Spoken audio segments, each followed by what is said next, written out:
Greetings and salutations to all you folks out there. So today I've got a game for you on the Seraphim Glacers. This is going to be the fourth live cast that I've done, and hopefully we can beat out the last couple that I've done. It's been growing every time. Last time we had 60 people watching concurrently, and the cast got about 1,000 views over the course of the week, so the word is definitely getting out, and we're bringing some new people on board each time we do it. Now this game is going to be between two players right at the 2K level. We've got Crazed Chariot taking UEF in the top left. He is right at 1995. And then on the bottom corner we have Zlo taking Red Cyber, and he is 2113. So both of these guys are in the top, I think they're actually top 10 players. If they're not actually top 10 rank level, they're right up there at skill level of play. So this map is extremely difficult to get started on. It has a good bit of reclaim at your start, but it's a combination of naval and air expansion. It is very difficult to get your grip on this map and to hold it because there's so many different ways that harassment can come in. So it's not a map that I excel at playing, but it's always interesting to watch other people play on, especially at the high level, because there's a lot of strategies that you can copy and it will really help your gameplay. So we're going to take a look at this. Zlo has already picked up 3 mass extractors, going for his 4th. You can see all of these manual reclaim orders that he's put out. That is going to give him the mass income to overbuild power and factories at the beginning of the game. We got 1 land factory spitting basically straight engineers out, and then we've got plans for 3 air factories to assist in his expansion. Up on the north side, Crazed Chariot has not built quite so much, but you can see his plans here. Got an engineer cutting across to grab the right side island, got a air factory going down, and 4 mass extractors claim normal expansion going across. Now on this map, all of these little ledges here, these are reclaimable boulders. They look like ice shelves. I guess they are ice shelves just because of the nature of the map, but those do reclaim just like rocks, and they have plenty of mass in them, so do not forget about them. One other thing I need to mention, I do not know if I'll be doing a live game at the end of this cast. As some of you can hear, my voice is very rough. I've got a bad case of the allergies, so over the course of this cast, we're going to see how my voice holds out. We'll do the Q&A session, and then at the end of it, if I still have some voice intact, I may be brave enough to push the ladder button. And if I am just struggling to open my mouth to even speak, we'll go ahead and cut it off there. We've got plans for 2 more air factories thrown down, so that is going to be 3 air factories on both sides. So roughly the same build from both of these guys, and when you're seeing 2 2K players doing pretty much exactly the same build, you gotta assume that they know what they're doing, that they've boiled down the options, and that this is going to be a solid build for this map. So if you're looking at this configuration, if you've played on Seraphim Glacers and you don't know what to do with yourself, take a look at this and maybe give it a try. Got a naval factory going down for Zlo. That is going to give him some early frigates. Cybern frigates are by far the best frigates out of any of the 4 factions. So anytime you can use those for naval control, that is a good thing. And then we've got the transport popping out down here. That's going to let him get engineers out farther and faster than he could just letting them run. And you can see he's doing his entire expansion strictly off of the drops. He did not send an engineer out like Crazed Chariot did. I'm sure Crazed Chariot, yep, there's his transport, a little bit later in his build queue than Zlo's was, but he is getting it out. Crazed Chariot does have 1 more mass extractor cap than Zlo does, and he's a little bit further ahead on power. He put off his build just a little bit. There's the T1 bomber that I was waiting for. T1 bombers are absolutely crucial on this map because you want to get them out to likely drop locations early so that you can snipe off expansioneers, because if you can kill off those engineers before they get a factory down, it's going to delay expansion to this territory by quite seriously 2 to 3 minutes, because they have to fly all the way back, pick up more engineers, and then fly all the way out to the island again.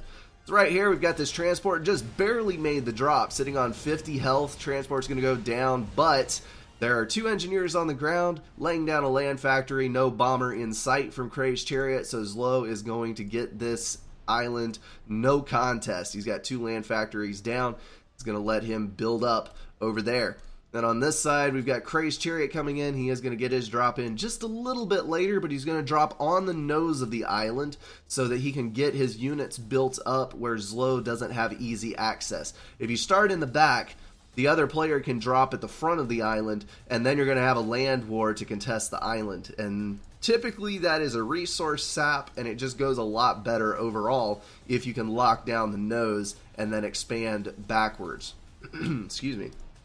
On this center island, there's a pretty good number. There's 8 mass extractors and a hydro power plant. So getting this central island is vital, but it is a little bit harder to hang on to because any naval engagement is going to be happening across the middle here. So you have to project your navy and or your air halfway across the map or more to even hope to hold this island. So Crazed Chariot's coming in with his interceptors. Just to take a look here, he's got about 15, and Zlo has, I'd say 10 or so. 6, probably 10 to begin with. Zlo is going to lose most of his air over that. Looks like Crazed Chariot has thrown down a 4th factory and is working on his 3rd naval.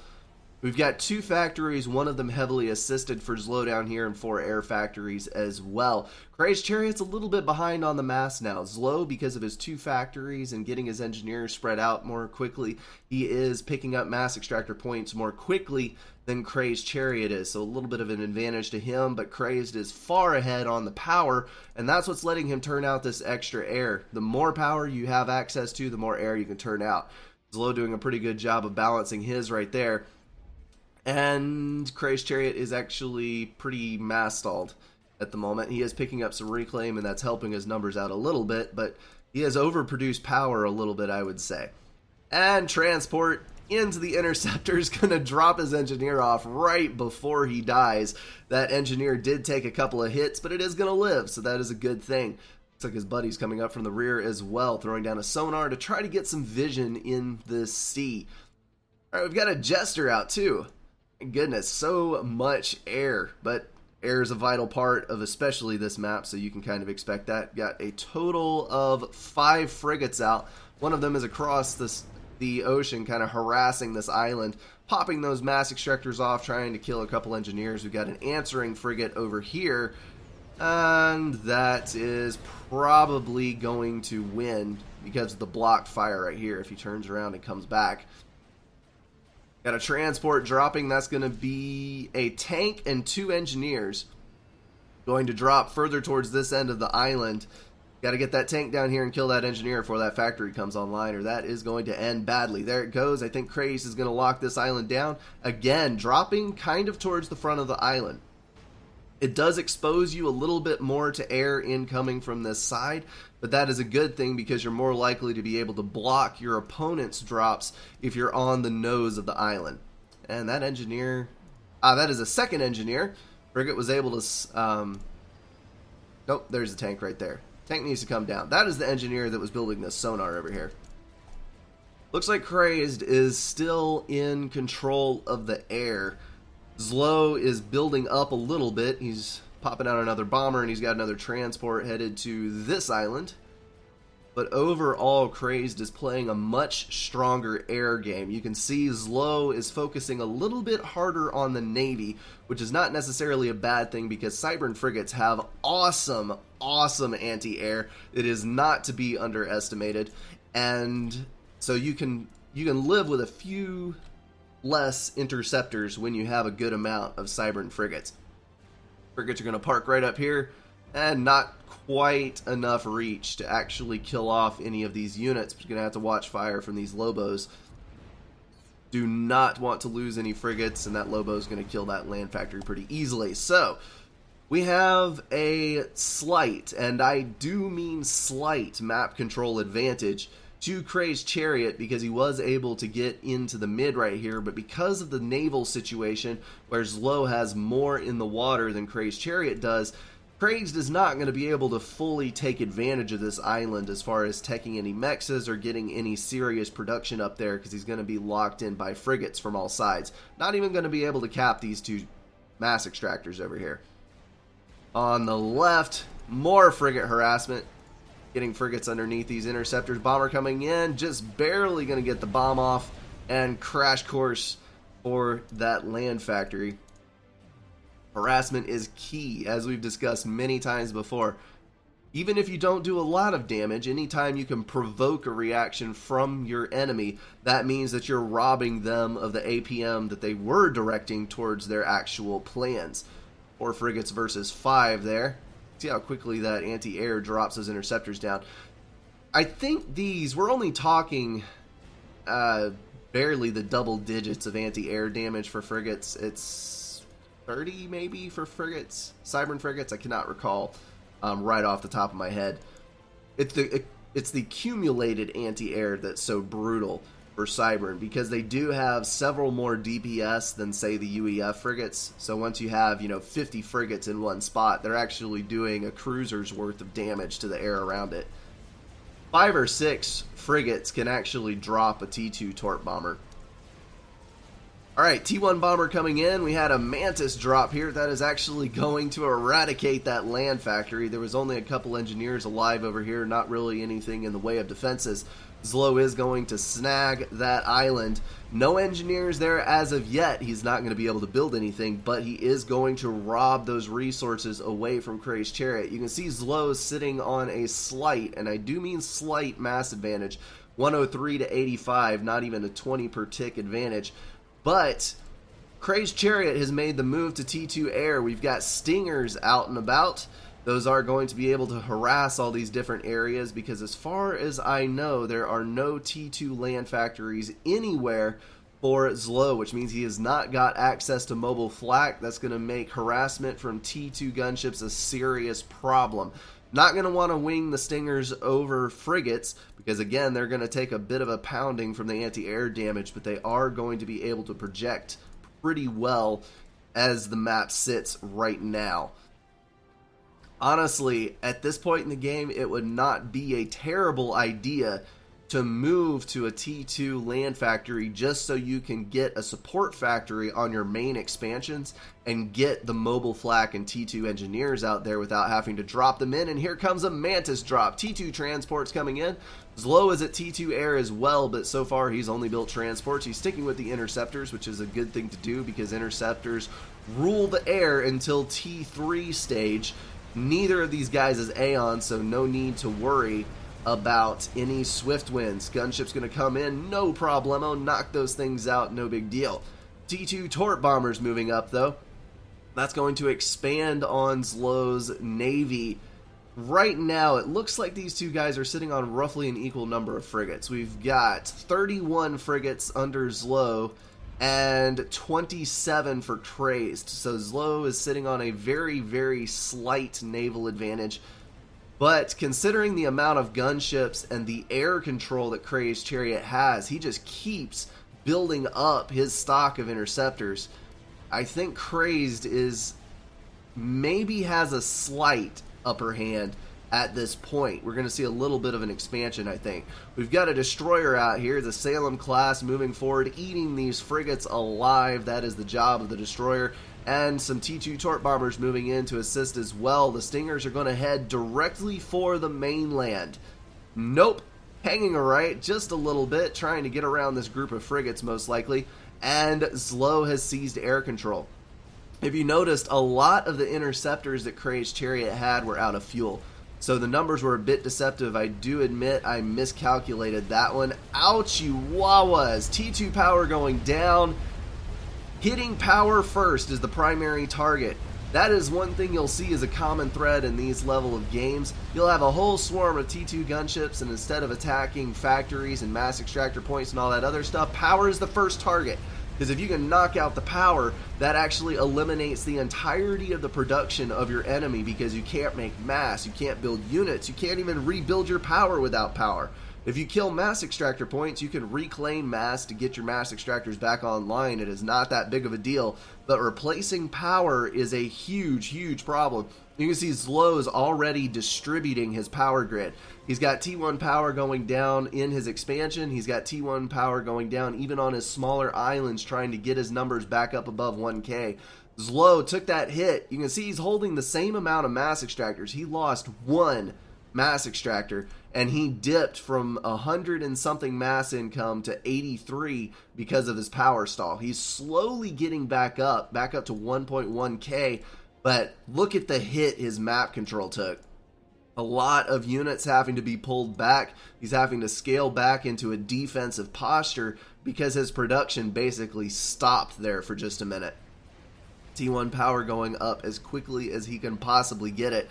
And now, I would highly recommend that T2 land factory. Mobile flak would be amazing at this point.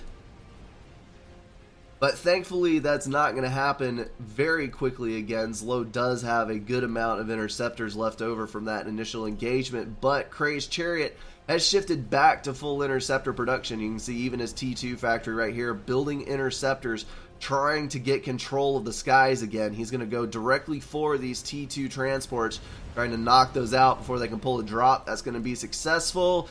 Air engagements, and I'm not sure who's going to win that one. Roughly even numbers. That was a bad turn from Zlo.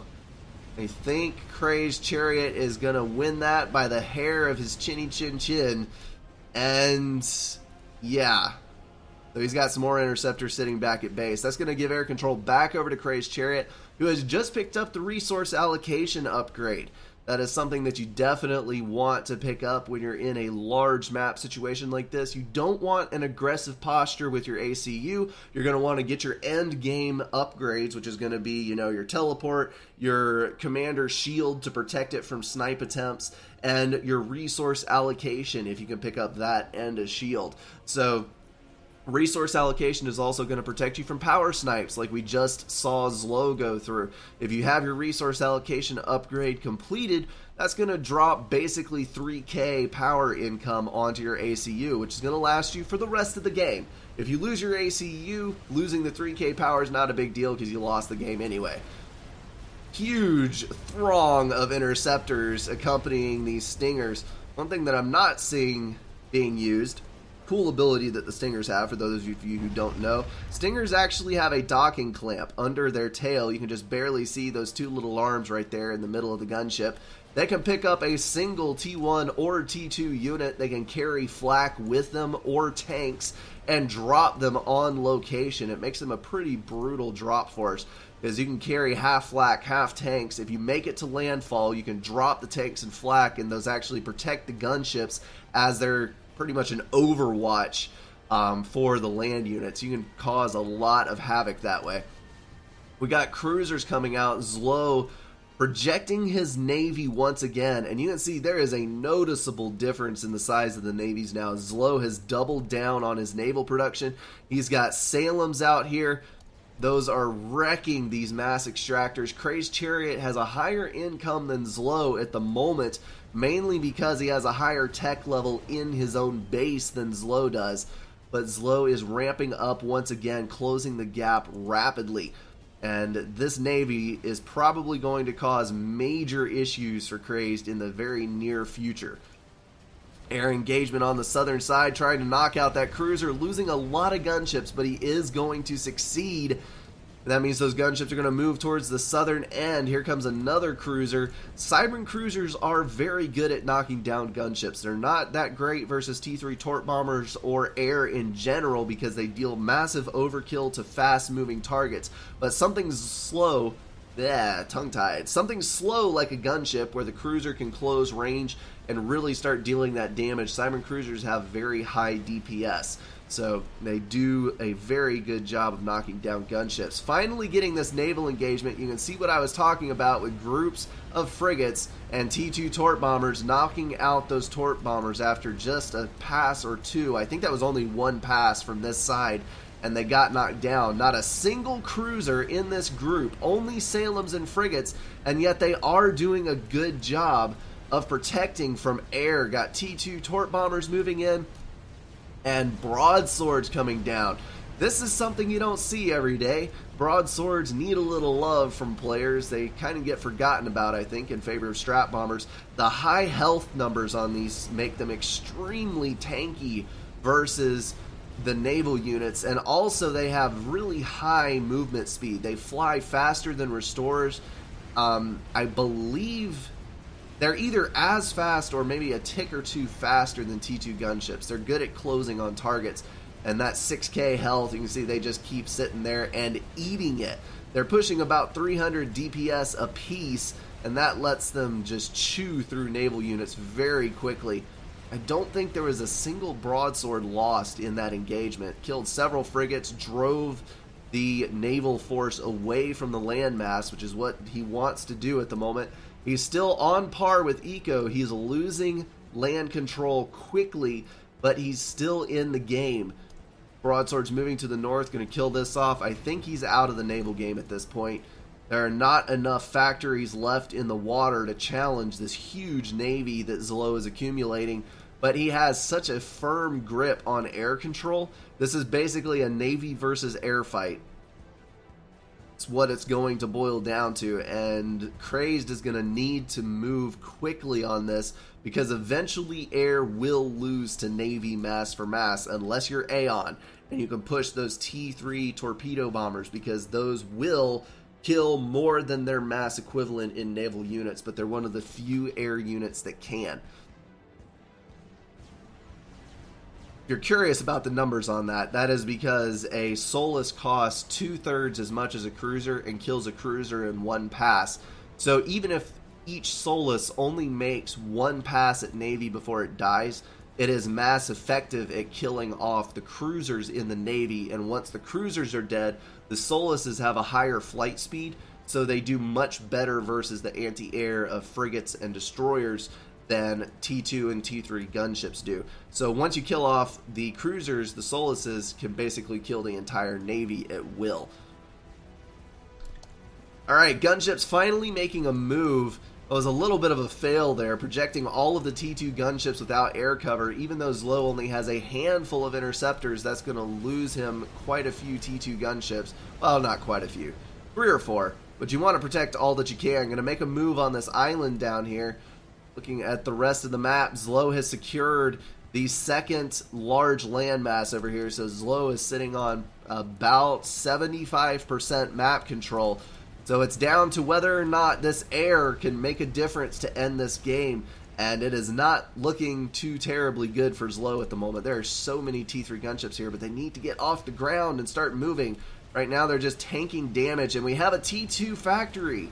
Mobile flak, finally. 27 minutes, and the solution has arrived, but it's a little too late. And those two are going to die. Going to start pounding this factory here. The damage racked up by broadswords is just tremendous. Killing off all the anti-air interceptors coming in for cover.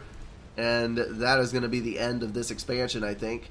But Navy is on the move. This is a little bit of a problem. There's some T2 torp bombers up here at the top. There's a Strat, but not nearly enough to stop this many frigates. Holy kashmolis, look at the anti-air fire there. So many of those things on the water. The great Zlo Navy. Red Nation moving in. This reminds me of the Fire Nation from Avatar. I mean, doesn't it? That looks like a Fire Nation ship, especially with the red trim. That just fits it really well. Sorry, little outside reference there. I'm not sure how many people actually watch that. It's technically a kid show, but it is a great show nonetheless. If you haven't watched the Nickelodeon version, not that stupid freaking movie that came out a couple of years ago, that was just an abysmal failure. Alright, T3 gunships moving in on the main landmass. We got a couple of stationary flak here. The problem is Zlo does have some interceptors in his main base. Broadswords are tanky, but they don't have infinite health. Those are going to start falling. We got Strats hitting a T3 air factory, trying to knock those out. Zlo got a couple of ASF online. Those are going to do huge amounts of damage to these broadswords, and a cruiser is out. So it looks like Zlo is going to be able to defend himself from this air onslaught, and the Navy's moving in. We got broadswords, we got Strat bombers, but there is just so much Navy. So many ships out here trying to pre-target the destroyers, focus fire those longer range units so he can protect the stuff further back on his landmass. He's actually still okay on mass income, despite the fact that he's pretty much lost the whole map. He was able to deny this expansion right here. with those T2 gunships. There goes his power, 4 T2 gens down. He has his resource allocation, but that's only going to get him so far. And it looks like his other eco's going down as well, dropping T3 mass extractors down to 88 mass income. I think that is going to be game. He's trying, but it is not going to be enough. Walking towards the center of the landmass there, getting away from these units that are coming in. You can see the cumulative damage of the Cybran Navy. Overall, in the T3 endgame phase, Cybran anti-air kind of sucks versus the other factions. But when you're looking at a 1 versus 1 situation where you have mostly T1 and T2 units and a rush situation, Cybran anti-air on the T1, T2 mainline combat naval units is just brutal. And that is a pretty good example right here in this game. Just out of curiosity, 22k reclaim versus 13. Zlo definitely had a huge upper hand in reclaim. Ecos ran about even throughout that game. So good game to both of these guys. Hopefully that will give some people here a better idea of how to play this map. And in general, how to play bigger maps. This is a 20k naval-based map. You can see how vital naval units are just because of the high health values and being able to move anti-air from one side of the map to the other, and how vital early expansion is, locking down those islands and getting everything ready. Alright, so we're going to move now to question and answer time. I'm going to kill 30 seconds here. You guys can ask anything you want to know in the chat over here on the live stream, and I will do my best to answer your questions. We'll kill just a few minutes on that, and then I think I will actually be able to play a game with you guys. I think my voice is holding out okay, although it is kind of down there in the baritone range, so we'll see how it goes.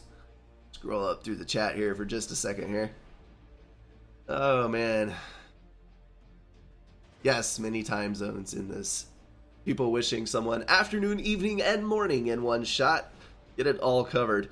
Why does nobody build air staging facilities? Typically interceptors are going to be dead before they're refueled. Sometimes it can bite you, but especially on a big map like this, trying to build air staging is a problem because it does cost resources.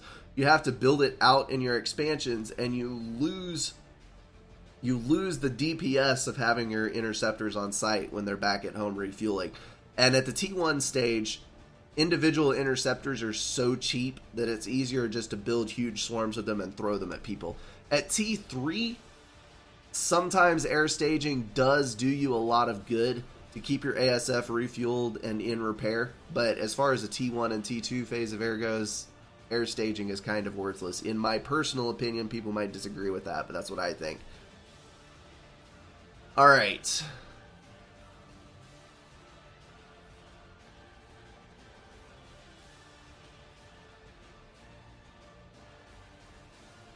When am I going to get married? It is literally 4 weeks from today. It is May 16th, so I have 3 more free weekends, and then I'm getting married. And as far as my plans, after I get married, I'm going to be taking 2 weeks, but I am actually starting to stockpile some videos now, so I should be able to get the about 8 to 10 videos on a backlog that I can set on a timed release for the 2 weeks that I'm taking off. So you guys, other than the live cast, I'll have a substitute cast for that, so I won't be doing the live cast, but you guys will see just as much content out of the channel over those 2 weeks. And then when I come back, I'm going to pick up and actually start some new things. If you guys have taken a look at the Patreon account that I have, there's been a lot of people that have asked me about one-on-one training, and I have actually tied that in as a reward on the Patreon account. Some people are already bidding in at $5 a month support. Huge thank you to you guys. That is more help than you know to me. But I am actually willing to do it where I do a commentary on your cast. You can choose whether it's private or public. I don't care. I can post it for everybody to see, or I can do it just for you. But I would be more than happy to take a look at a game in that situation. I've kind of moved away from doing people's games as a whole, because I feel like the videos that I already posted, I covered most of the basic problems that people typically have. So I'm not really doing those just as a general thing, but on a one-on-one situation for the supporters, I'm more than willing to do that. Let's see. Was kind of a rabbit trail there. Bachelor party. I'm actually not having a bachelor party, but that is no big deal. My family's kind of distributed, and I haven't made a whole lot of new friends up here where I've moved to yet, so no biggie. I can deal with it. I'm a loner anyway. After I get married, cool thing, my fiance now, my wife then, is actually planning on participating in some of the YouTube stuff. She does play a little bit of Supreme Commander now, and she does play a couple of other games. She'll have more time for that after we get married and she graduates from college and all that. So you'll probably see her around a bit once we get married after that point. Might see her once or twice a week. Alright, disagree about having your Air Force out of fuel. Like I said, you can disagree if you want. That is my personal experience. Air staging at Tech 1 is kind of pointless, and especially on a big map like this, having to recall your units, but that is completely my opinion. Some people might tell you differently, and it's all up in how you feel like playing. Yeah, someone asking, does she play Forged Alliance? She has played 4 or 5 or 6 games of it. She picks things up pretty quickly, and I was happy with the progress that she made in those few games, but right now she just doesn't have the time to devote to it because she's taking 19 credit hours and working at least 40 hours a week and interning. So she has no time for this kind of thing right now. But after we'll probably pick up a bit more. Let's see. Scouting, yes, scouting is extremely important, but we go over that all the time. Do I use any UI mods? I use, if you look up here, this is the UI MassFab Manager. Basically, you can right-click the thing, and it turns off your MassFabs automatically when you're running low on power. So it just kind of takes one thing off your plate. There's a lot of people that don't like that mod or think that it's cheating. I say probably a third of the people on FAF use it, and it is freely available. So if you're not using it, you're only hurting yourself. That is the only UI mod that I use. The only other thing that I have enabled that some people ask about is the reclaim counter up here. Just to show you where that's at. In options, Gaz UI and Hot Build were integrated into FAF's balance, or their version of the game. So you actually have some extra options. Let me find them. Where are we at? Display reclaim unit window. You want to turn that on, and that will turn on the reclaim counter, so you can see how much people have reclaimed. And then display more unit stats. You want to turn that on as well, because that gives you information when you mouse over a unit. You will see, not now since the game has stopped, but you can see down in the corner 5. That gives you, well, you probably can't on the 720p cast. It lets you know how much build power units have. It displays the regen that a unit has. Just a lot more information about whatever you're mousing over, so it's easier to see what's going on. Should set up a gift register for things you need casting. If you take a look at the Patreon page, I can actually link it, I think, in the main chat. They may not allow URLs, but I will see if I can do it. There's only a few more things that I need for casting, but they're things I don't have a whole lot of spending money at the moment, and it's things that I don't need but would increase the quality of what I'm putting out. And I actually tied those into the Patreon rewards, because once I get to a certain level, it'll give me the income from YouTube where I can purchase a few things like sound damping for a room, all the stuff that you don't have to have. I feel like I have a pretty good quality without it, but it does improve things somewhat. It breaks my URL when I put it into the chat because it thinks that the colon / is a smiley face. Cannot contain links. Oh well. My Patreon account is linked in the description of the video if you want to look at it. When is the next big patch happening? I do not know. It has not been announced yet. Right now, the main focus of the development team is on working out the bugs in the client and improving the connections and the proxy server so that some of the issues that people are experiencing right now are kind of smoothed out. One thing that I do want to mention that is huge, there's a lot of people that complain about minor bugs and very few people that report them. And one thing that I do know from past years in FAF, bug fixes did not come through real quickly, but I do know that under the new leadership and with Shio being in here, if bugs are reported, I have seen 6 or 7 hot patches. They'll issue a hot fix 30 minutes after something is reported as far as a bug goes. So if you don't like something, or if you have a bug that's occurring with your client, or something seems broken to you, if you haven't reported it, you're only hurting yourself. Take the time, go to the forum, to the tech support forum, or message someone directly who is dealing with that. Like Shio, just be nice. Provide an example of a screen cap if it's something in the client that's broken, or a replay number if it's something in the game that's broken. Send that in, they'll take a look at it, and I guarantee you they're going to fix it. So that is that is something that people really need to start doing, is bug reporting.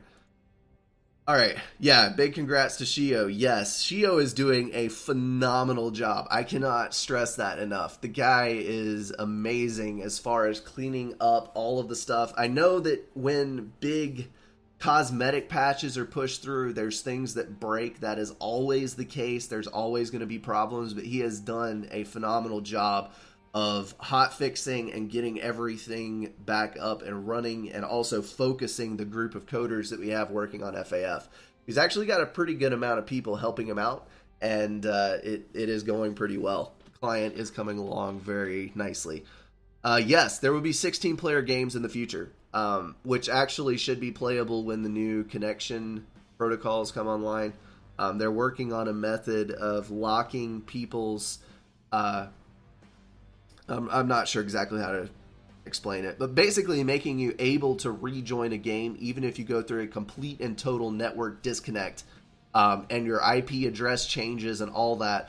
Right now, you can't rejoin a game if you disconnect and your router resets and your IP address changes or something like that. They actually have a fix in the works for that, so you'll be able to rejoin a lot of games, and the proxy server is getting refined a lot. So it's going to be even better than it is now. So once that comes online, the 16-player, I feel like, will run a lot more smoothly. That is going to be out in the next large patch. They are working on 8 versus 8. What do I think about mixing a T2 Cybern Deceiver into your armies and transports? It is a must. The Cybern Deceiver is amazing, and it is part of the faction mantra: stealth and speed. You want to have deceivers in there with your stuff because it is the substitute for your mobile shield, so not building it is a mistake. Lets you get in those stealthy drops, lets you range other units. If you put deceivers with hoplites have the longest range of any direct fire land unit other than experimentals. And that will let you stay back out of vision radius. They can't see you on radar because you have the deceiver there, and you can just kite them to death, and it is awesome. So, and yes, pay attention to Taquito's comment. Grab your teammate and sign in for 2v2 WWPC, which is the Worldwide People's Championship. That is something that you guys need to participate in. People ask me a lot about how to get avatars and stuff. You participate in tournaments, you win things, you show an effort, you will get an avatar. So go sign up for that if you have not already and you've got a teammate. So do that. Does that relate to combining connections to reduce network issues too? There's not really... I'm not a good one to ask. If you want a highly technical explanation of that answer, I would talk to someone who knows networking a lot better than I do. Are there 2 versus 2 ranked games? The order of events right now on the client, it's kind of... Right now, the biggest priority is fixing the client, reducing the unoptimized and excess code associated with the server functions of FAF so that they can stop the whole crashing problem that the servers had several months ago. I mentioned this in a video before. The reason that FAF started crashing so much was because the code was so unoptimized. Even though there were only 600 or 700 people online, it would crash the servers. So right now we're still running on a lot of that unoptimized code, but Viznik bought super high performance servers. It just, the brute force solution, basically bought enough power in servers to run the unoptimized code so we don't get crashes anymore. So they're working on reducing a lot of that. It's behind the scenes stuff that is vital, but you don't see a lot of it. There's a lot of work going on. Once that's finished, it's clean up the client, which some of that has been done already, and then it's pushing a large bug fix for the game itself that is technically a patch, but it's not going to do a whole lot as far as balance goes. And then after that, they're going to start into the rest of the stuff. Galactic War has not been forgotten about. It will be brought back at some point in the relatively near future, and things like 2 versus 2 ranked and things like that. If you know how to contribute to stuff like that, by all means, get in and help out. But it's kind of an order of progression. Got to keep the priorities in. All right. Yes, I know Pilot did it, but there was a couple of problems with the 2v2 matchmaker, and he got frustrated and pulled it, and those problems have not been fixed yet. He released a kind of a demo version of it that was not finished yet, and then pulled that, and it was not actually ever finished. You do not need to improve APM. I would not recommend that. I would recommend becoming more efficient and building up an instinctive level of play with this game. Some of the top players, I mean, Voodoo averages like 38 APM, and he's a 2K plus rated player. So, yes, Edmundo, there is a memory leak. So, that is the technical answer. All right, I'm going to go ahead and host a game, and we will, if you have any more questions, by all means ask them, but I'm going to kind of start going that direction, or this cast is going to run on forever and ever and ever and ever. I do love answering questions, but it gets a little dry for people who aren't interested in the answers. All right, what am I going to do here? The last couple of times we played, I played, let's see, 5v5 Sands of Ablica. I need to pick something relatively large because I want a lot of people to get in on this if they can. Don't want to play Pyramids because that turns out to be a super long turtley game. I could do Wonder. That can get a little long, but not too bad. I'm going to do Twin Rivers EP. That is a nice map to play on. Going to host that. Oh, man.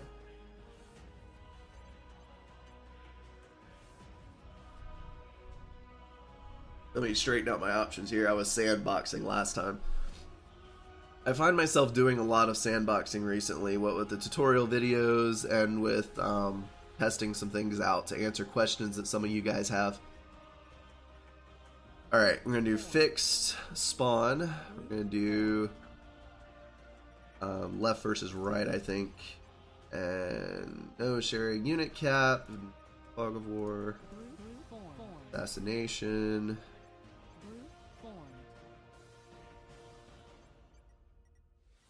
Turn off cheating. That would be a good thing to do. We're going to do share till death. So when you die, you're dead, you're gone, you're done. And I think that's it. Alright, to you guys who are watching the cast, I would greatly, greatly appreciate if you are on the other team from me, if you would turn off the cast when the game starts.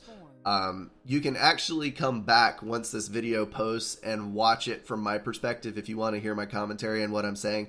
But it's not really fair for my team to hear everything that I'm commenting on because I'm going to be discussing what's happening on my side of the map. So be the noble gamer, be the kind and upstanding individual, and be honorable and turn off the stream. Alrighty. I need to kill the mic for just a minute. I will be back in about 20 seconds.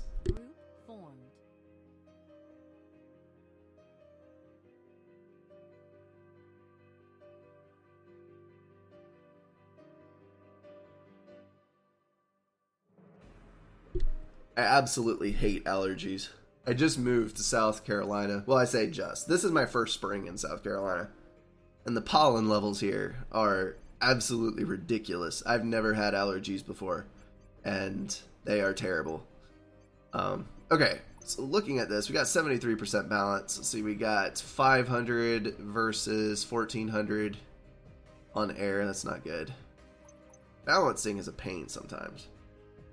We got 800 versus 800. 15.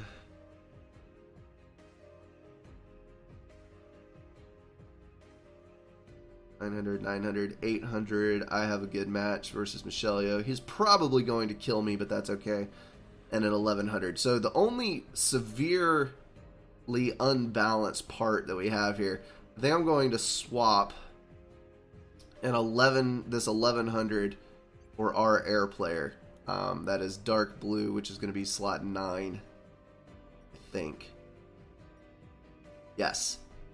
88% balance, and that looks a lot better on the air game because they have a 1400 over there in their air. So I think that's going to be good. What do I want to play as? I think I'll play as UEF. No. Yeah. No. Yeah. Yeah, I'll play as UEF. Alright, we're good to go. Yes, Raptor Jesus, I know you're watching me. You do that all the time anyway. It's not anything new.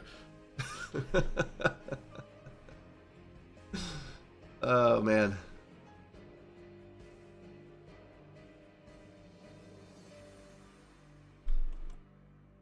That was the wrong button.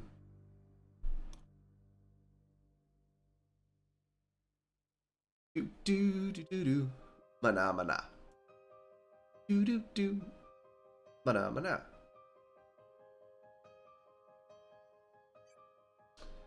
Alrighty, one more person. If Beyonce will X, we'll be good to go. And observers, because actions don't like observers.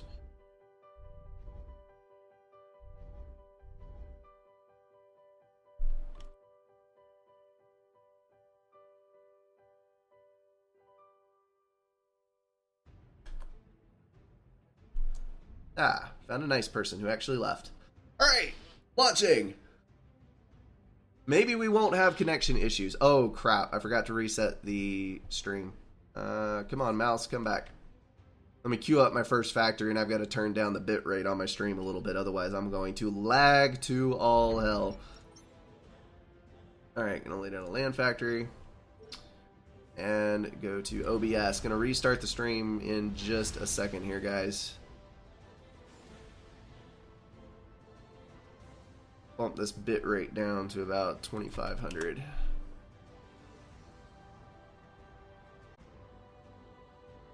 Alright, I'm back. We've actually gotten very lucky the last few large team games because we haven't had any lag or anything. And apparently that has been broken because Destiny has completely disconnected. No!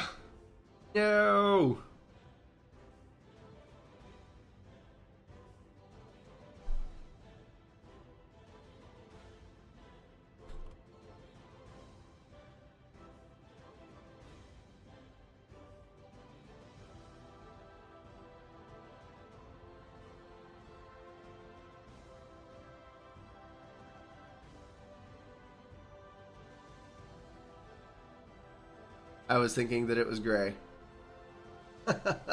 Okay, Destiny's only an 800 player, so that's not going to break the balance too badly. We can actually play it. I thought it was our 1500 for some reason that had disconnected, and that would totally break it.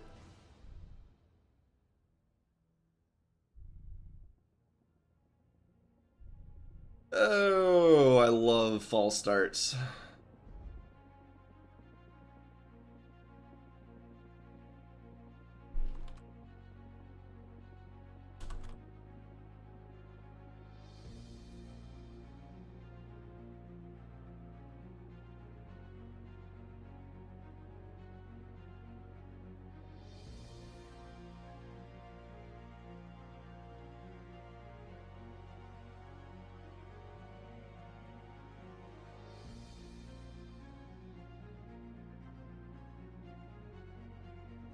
He rejoined. Oh, crap. Oh, wonderful. I love it. I love it. We had 3 good games with large teams, and this did not happen.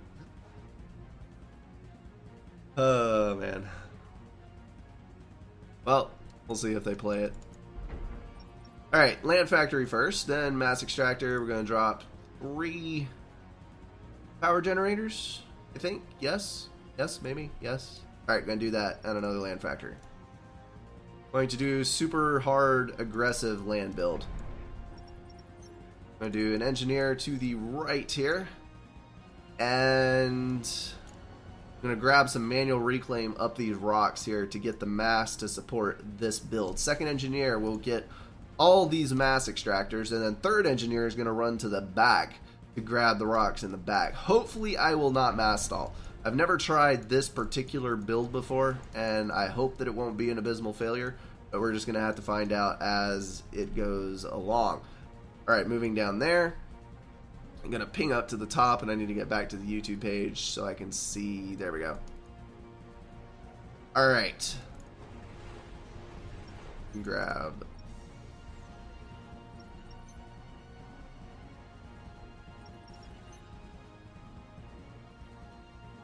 those.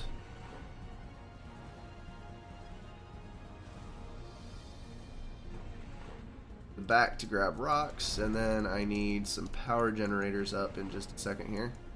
One thing to remember is that your factories take more power to produce. It takes more power to build a factory than it takes power to run the factory building tanks. So if you're a little bit power stalled building the factory, it is actually okay, because by the time the factory comes online, your power situation will have balanced quite a good bit. I'm going to grab that and just kind of snatch up some more rocks here. And go back over here and attack move.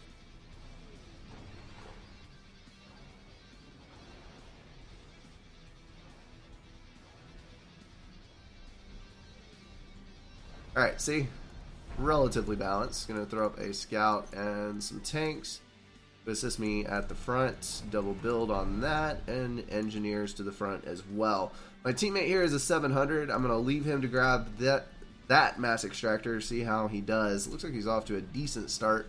Overbuilding power a little bit, but should be okay.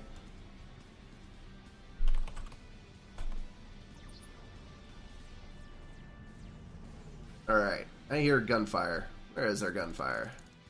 One thing I do like about the EP version of Twin Rivers is that you don't have to worry about run-bys as much. And there's a run-by right as I'm saying that. Where's my tank? And this tank over here to help him out. Just lost his engineer there.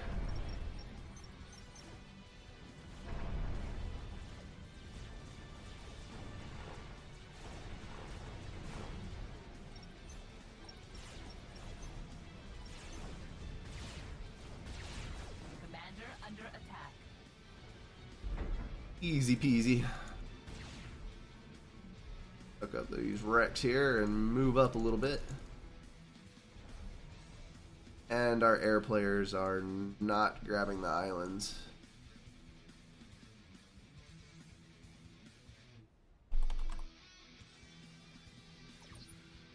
Alright. We got those up. I'm going to move my tanks over to the right here because he's not moved up yet. I'll go ahead and snag these two, lay down some land factories on that side. I'm +9 and don't need more unit production at the moment. So I'm going to drop a mass extractor upgrade, which hopefully I can sustain with the income that I have. Bomber. Should have an anti-air unit out. I do, right there. Alright, need to head back. Ah, no! Crap. Back here.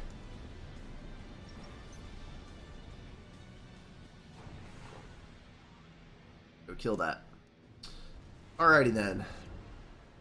looks like we're pretty secure here. I don't need to get too much production going because I'm going to be playing a teching game, but I do need some just to maintain enough tanks where I can deny things that other people are pushing. I'm going to push to this side with my ACU because if I can reclaim his tanks, that does just as well.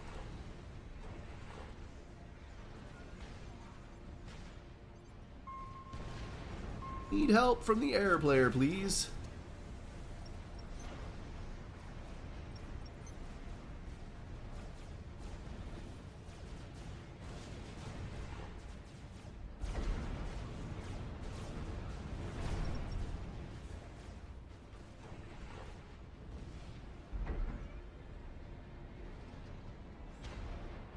Thank you for the mass, my good sir.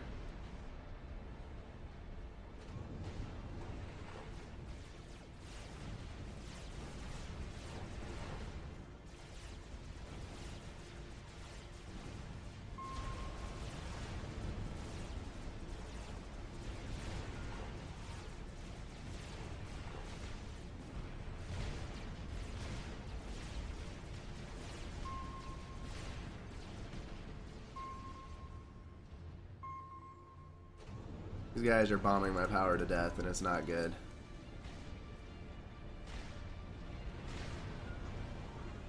I'm about to power stall like a son of a gun. Oh, good. My teammates are overflowing.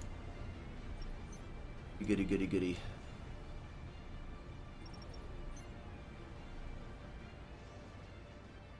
Alright. I'm going to draw back here and go ahead and get a T2 upgrade, I think, so I can start a little bit of a fire base. Not too terribly much, but a little bit of one. Need to play defensively if at all possible.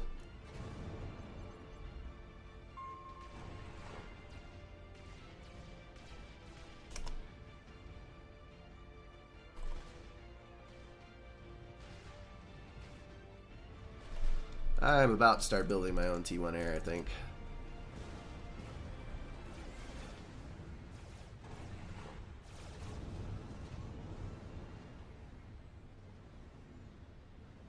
Would probably be the best solution at this point.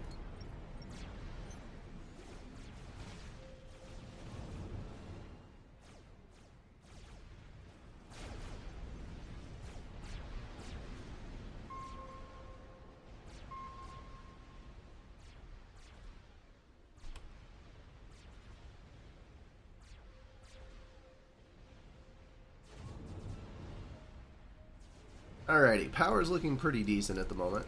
Thankfully, my teammates are overflowing enough. Already got a T2 land factory up online over here.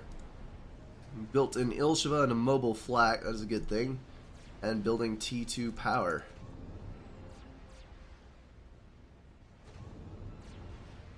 Alright, so mine is looking decently balanced at the moment. I'll be able to start another upgrade here in just a moment. Repair that. That must have been a scout there. Back it up, back it up. I want to take unnecessary fire.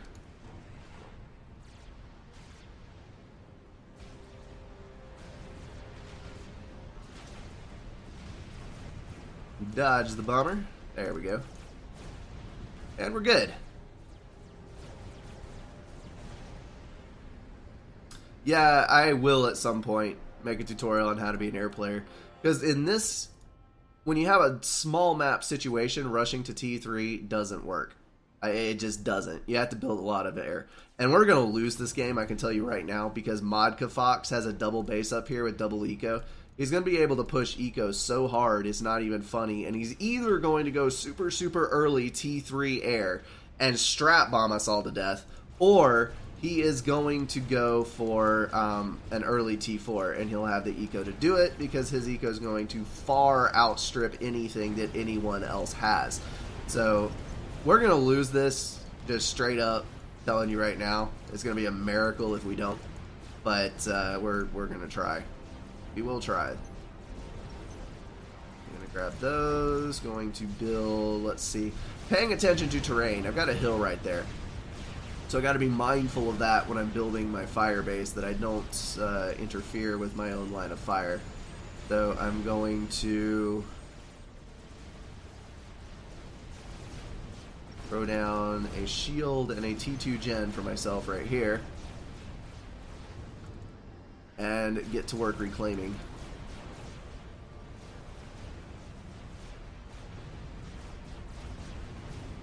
Reclaim is the only way to support yourself in this situation. Thankfully, my buddy with his T2 Ilshivas over here, those are going to be able to hold up against the T1 units that are coming in. Problem up here is there's a fairly decent number of T2 tanks, and there's also Viper spam, which means that point defense is not going to work no way, no how. So these guys are going to have to push hard for higher tier combat units, otherwise they're going to get run over. Not a good situation over there, I think. Alright, my shield's up, sitting kinda sorta okay on the power situation for now.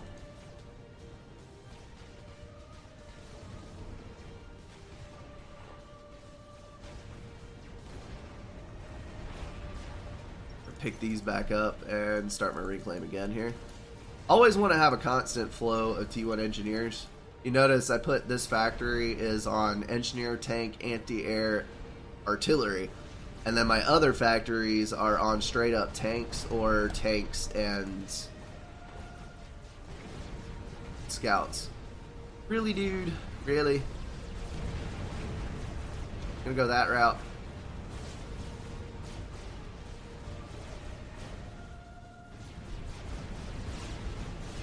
He does not have the gun upgrade, that is a good thing. But that's going to be the end of my units. So I'm going to stop these T1 factories, rather, and upgrade my last. Let's start some engineer spam right here. Grab the and make caps. Wow, that was bad. Way off on that one. And then these ups and going to make a point defense for myself, just so that he can't creep with this one. Do not want to let people creep, that is for sure. And we have Navy. That's a problem. He is Seraphim, which means eventually there's going to be cruisers.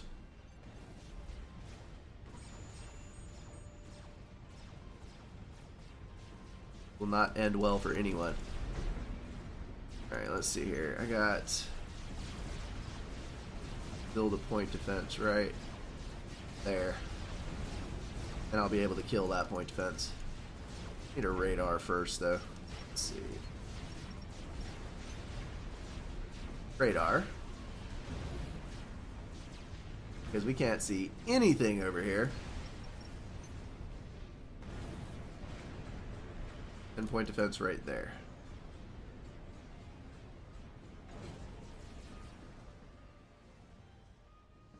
Alright.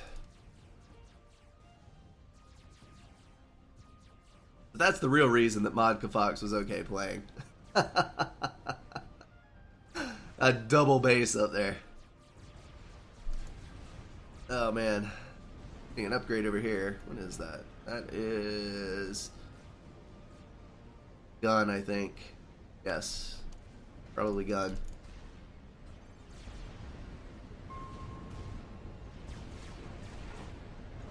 With this, I'm going to be a complete and total a-hole and kill this point defense with area of effect.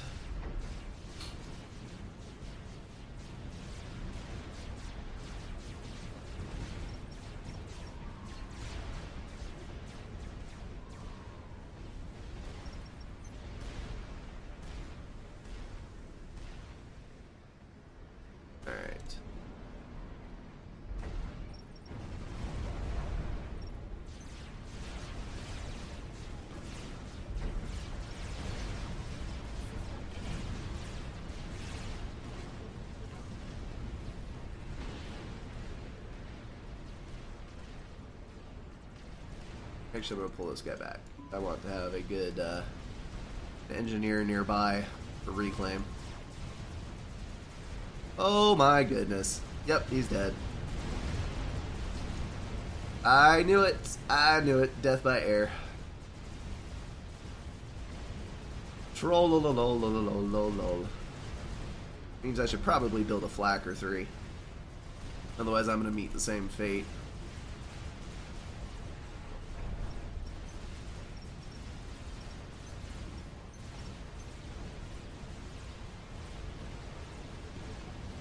Ah, he had mobile flak with him. What do you know about that? Gonna have to survive these units though. He's only got 2k health. Alright, all the air units are gone. 1700. Can he vet? That is the question.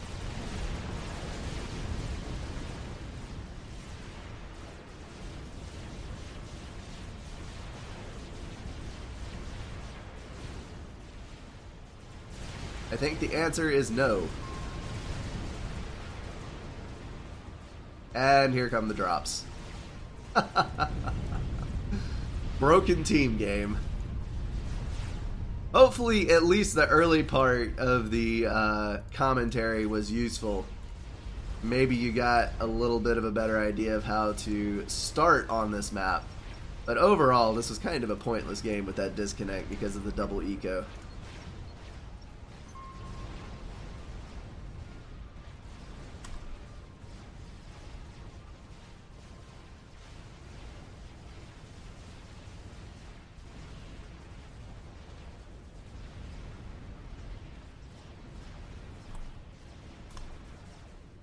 Well, they did get rid of the drops pretty well. And now we have no air left. Hopefully if I can push out some mobile flak, I'll be able to give my teammates some support. What I'm hoping is that I can get T3 on my ACU and actually push Ravagers up the middle. Because if I can get a SAM online, that will help greatly.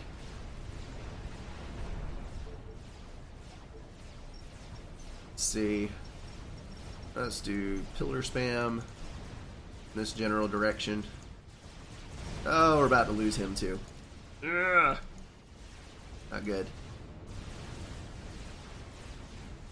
Attack launcher. Fantastic.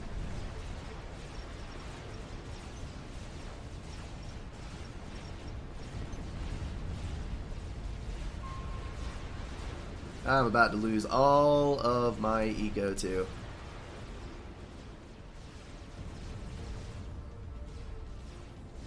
Because UEF TMD cannot shoot down Seraphim attack missiles.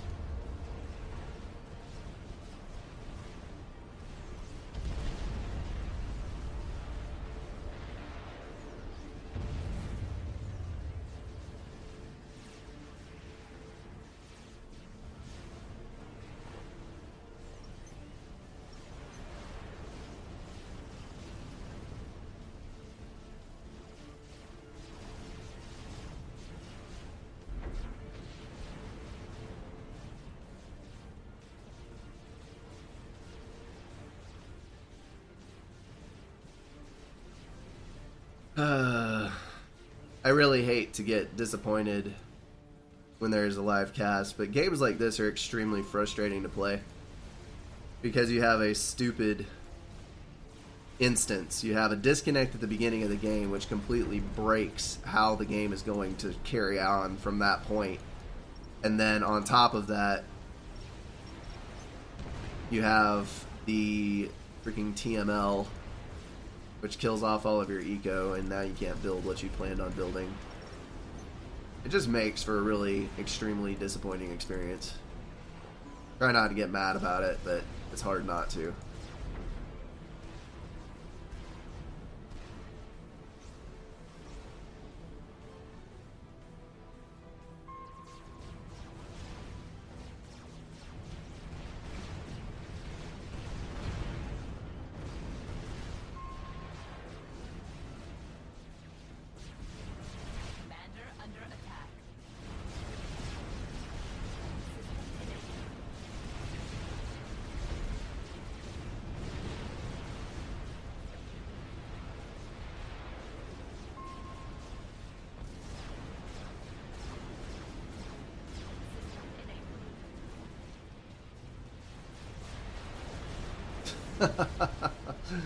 Many Vipers.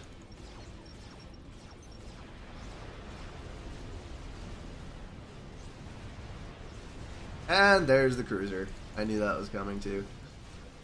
Oh my goodness. That is game over. No point in playing that anymore. Oh well.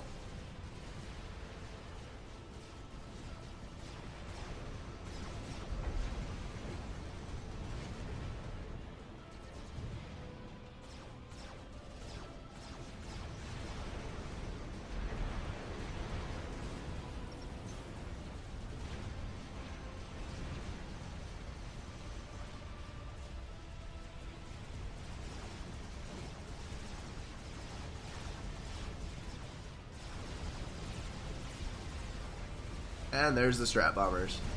Yep, T3 air.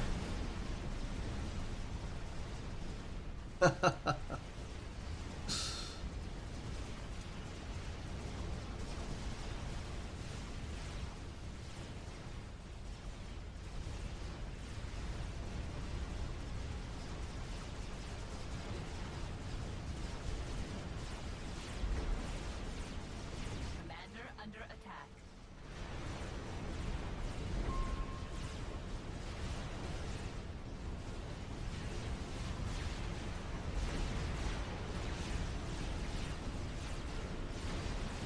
Commander under attack.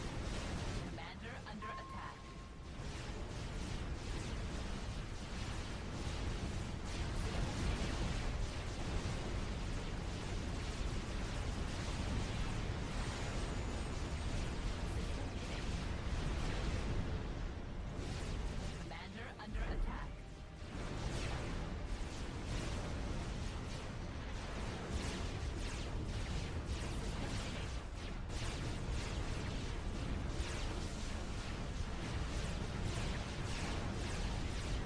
Commander under attack.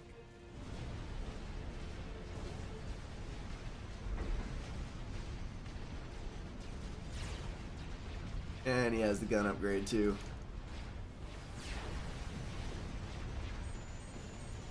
Commander Oh, Strat Bomber. Crap. I'm dead.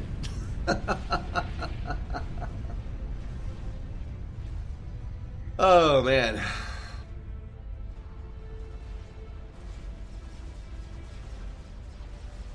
Taquito, yeah, you're probably right. I didn't have a T2 engineer and I didn't take the time to build one. That's my own fault. Let's see. Yes. I know how to block TMLs with partially built structures. But in the case that I was in, I didn't have a T2 engineer online, so I couldn't build shields, which are very tall, which are really good for that. And the ACU TMLs come in at a very high angle, which kind of makes them a little bit more difficult to block. The other thing is the Seraphim TAC missile is completely broken, and that is a known problem. The angle that they launch at a certain range makes it completely impossible for the UEF TMD to block it. And Seraphim, Taquito, yes, I didn't have a Sparky when that was coming online though. The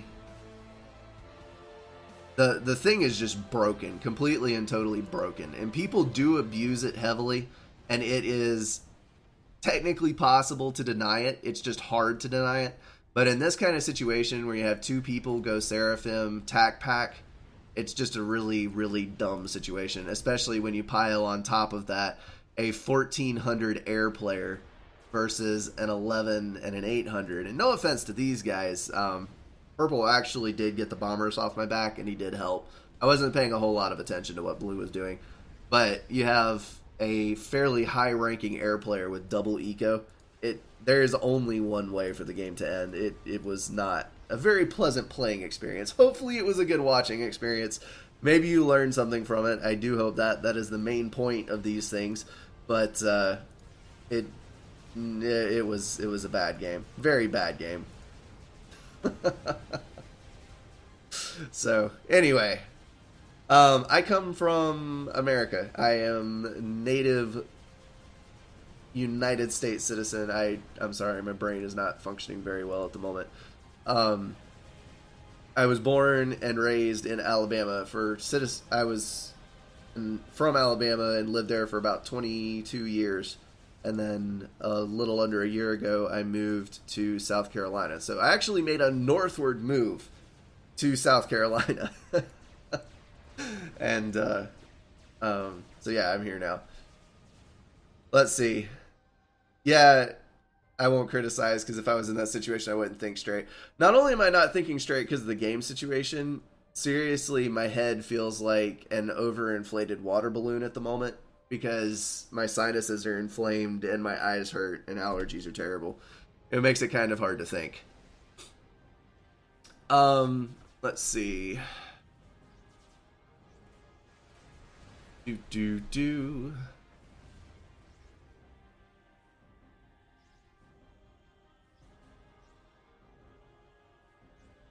When you use your mouse... Oh, never mind. I see. Okay, so that was answered. Oh, man.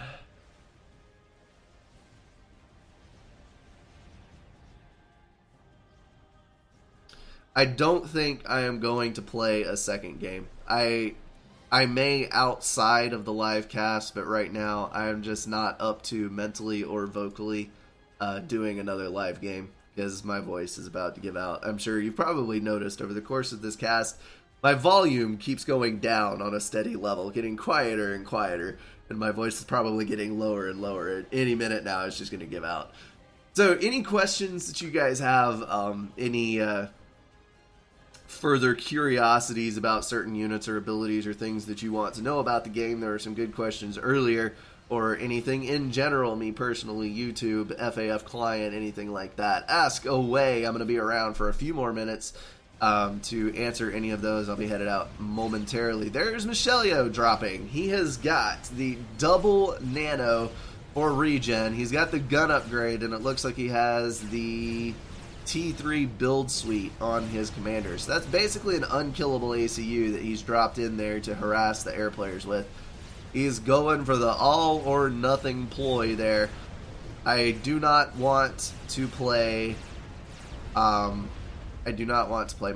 I played Minecraft many moons ago, and it is just not my type of game. I put maybe 50 hours into it, and then I was just tired of it.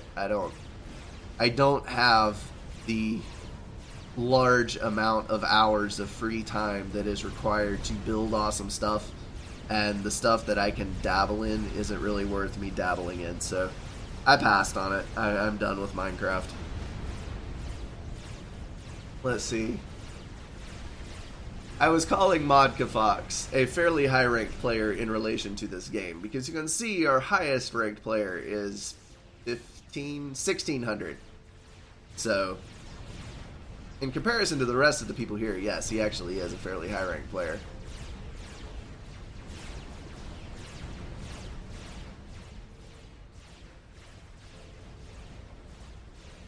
And no, Raptor, it is not possible for you to get banned from Aeolus for doing Lenny spam on my streams. I might ban you from the stream chat if you start doing nothing but Lenny spam, but I'm not going to inflict upon Aeolus any punishment for what you have done in YouTube.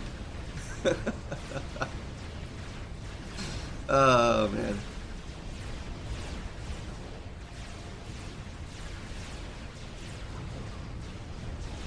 For Sparta! Lots of loyalists coming in. I tried Command and Conquer. Again, just not really my style of game. When I first tried Command and Conquer, I had not played Supreme Commander before. And I tried Command and Conquer, and I legitimately tried. Like, I beat the campaign, and I played, I forget, I think it was Red Alert. Anyway, so I played it, and I could not get over how clumsy the camera controls were.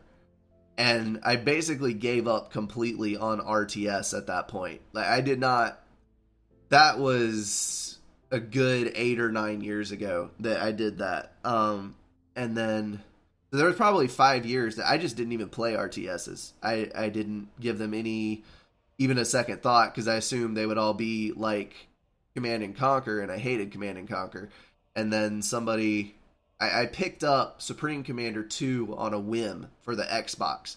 And I know how much people hate Supreme Commander 2, and I know how much people hate the console version of Supreme Commander, but compared to all of the other games that I had been playing, Supreme Commander 2 for the Xbox was freaking amazing. Like, I loved that game. I played it for about 2 months exclusively on the Xbox, got to know all the little bugs and glitches that were associated with the console version, and just beat the ever-living hell out of that game. And then I met somebody on Xbox Live that said, hey, you've got to try the PC version of this game. And don't get the second one, get the first one in the FA expansion. I was like, oh, really? Like, yeah. So at that time I had not the best computer. I had like a little, excuse me. I had a little HP laptop with like the first generation mobile i5, which for you guys who know how taxing this game is on PC components, that is just asking for problems. So I picked it up and I was playing it on Steam, and I got so freaking attached to Forged Alliance. Like, it was the most amazing game that I had ever experienced in my life up to that point.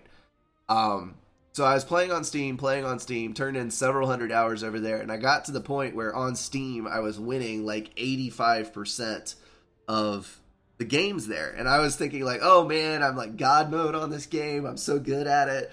Like the challenge was gone. I was just trolling people. I was like, this is so awesome. And then somebody on Steam said, so you need to go download Forged Alliance Forever because all of the real players are over there. I was like, oh, okay.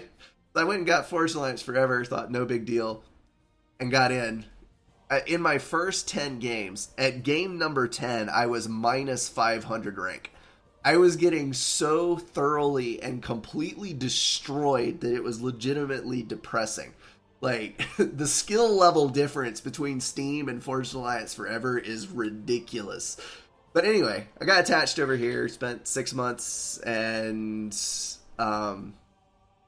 got made moderator on FA, got kind of tied up in the inner workings, and now I devote a lot of time to it, and I love this game. I dearly love this game. This is the most time by far that I've ever put into any video game, and it just doesn't get old. It's always presenting new challenges, fresh ways to approach things, especially when the balance changes come through. You know, you've got new toys to play with and all that, so I love it. I've never played Total Annihilation, not a single game. People hate on me for that as well. So, anyway, that is the story of how I came to FA, and that I actually came from consoles. RTS on consoles, Supreme Commander 2. So, don't hate Supreme Commander 2, the console version, too much, because it does occasionally bring people to Forged Alliance. Funny story about the laptop that I had. I played on that laptop forever. That's where I met Ionic, the guy that I normally play with. I'm sure most of you guys have seen him around. We started playing on Forged Alliance Forever at about the same time. And I had this crap all laptop, and he had like this awesome PC that he played on.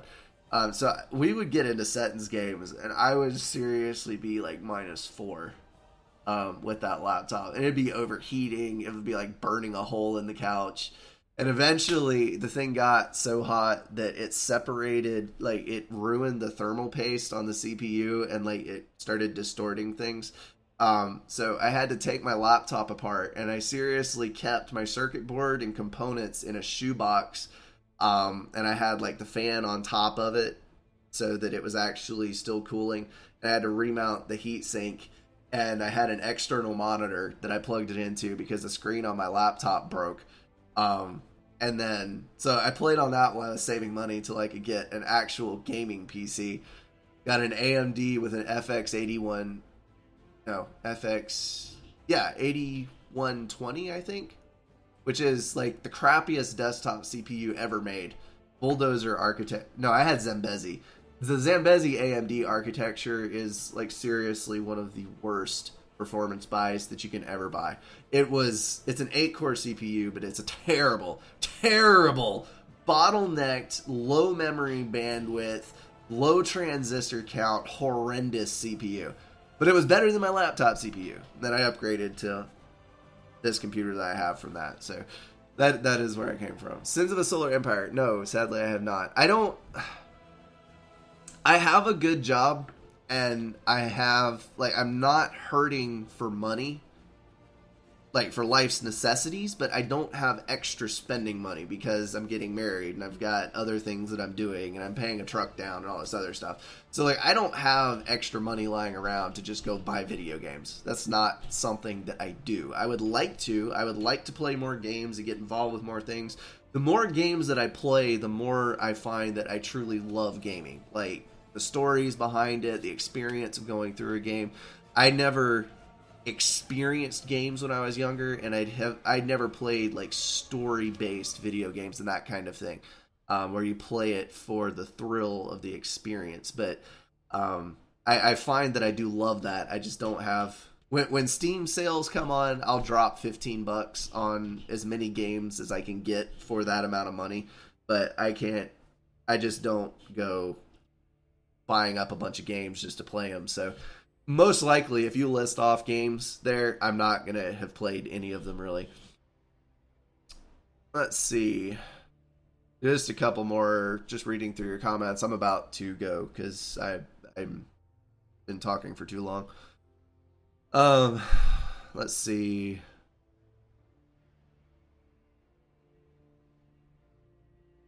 When I started playing Supreme Commander, Control-C, Control-K on 1000 comms and kill my family computer. That's pretty awesome. Yeah. Slow CPUs and Supreme Commander do not get along very well at all. Let's see.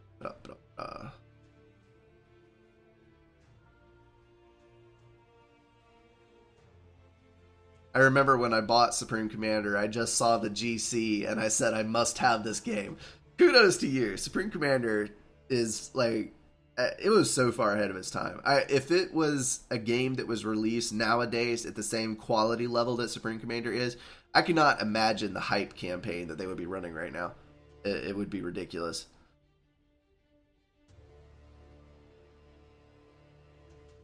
Submersible aircraft carrier seems such a grandiose, wonderful thing, and was the reason I bought the game. Stayed for the Skathis. I love the Skathis. Skathis is amazing. It is one of my favorite units, even though I rarely get to build it.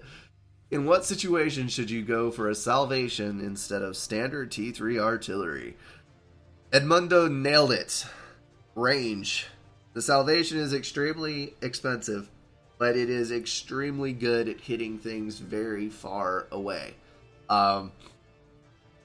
Like, I typically wouldn't recommend building it on Settons because you can build T3 artillery halfway up and reach the majority of the map.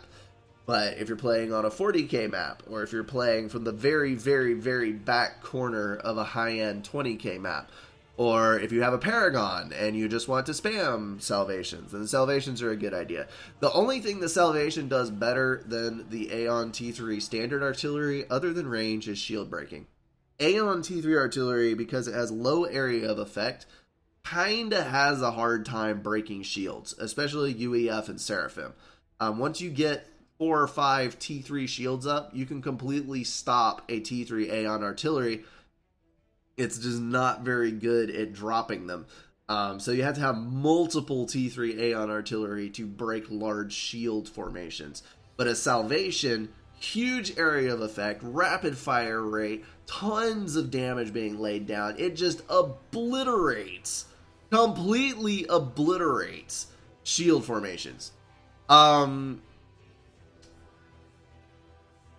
the name so well.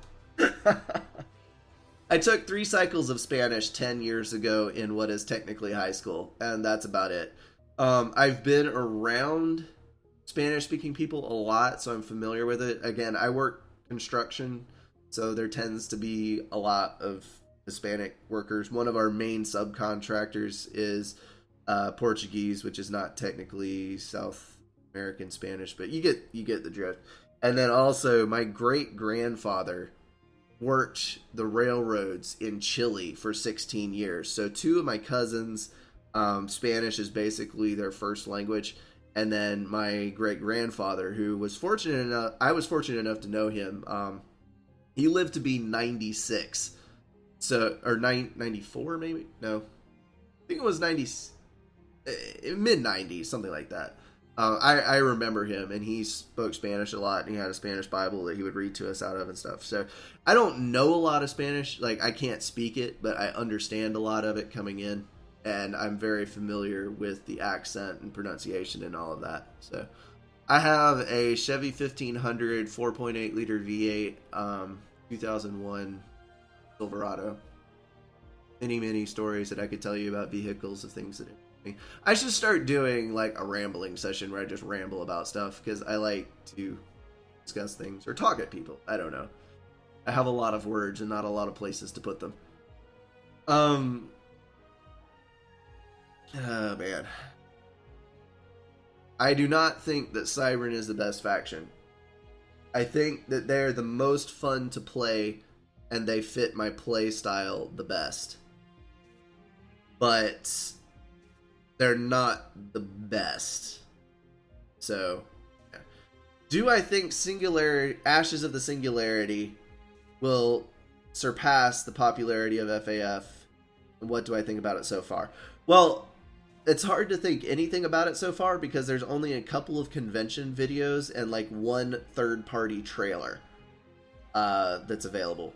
So it's a bit difficult to say, but I love what I see so far. I love what they're doing with it, and I do think that it is going to succeed better than Supreme Commander did, and I think it's going to be much more widely played than FAF. If you'll notice, FAF actually has a larger player base than Planetary Annihilation does. Well, let me walk that back a little bit. We have a higher concurrent user count than Planetary Annihilation does, because Planetary Annihilation was overhyped and it under delivered, and Ashes of the Singularity, I think they're doing it right, because they obviously have a phenomenal game engine.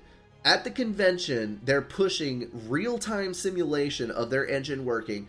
They have 4K display resolution being pushed at very high frame rates with 5,500 units on the map at once, all firing with full lighting effects and all units in motion.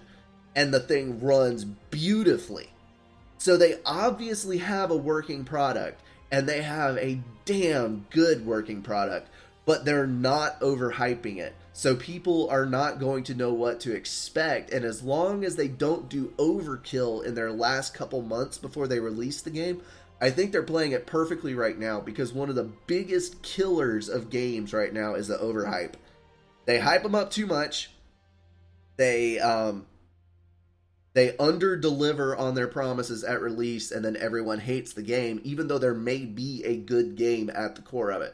And then the other thing, somebody just mentioned it in the comments, but I'm going to mention it anyway because I was getting there, is CPU performance. Supreme Commander, when it was released, was too much for any computer at that time to handle unless you had dropped like $3,000 on a computer.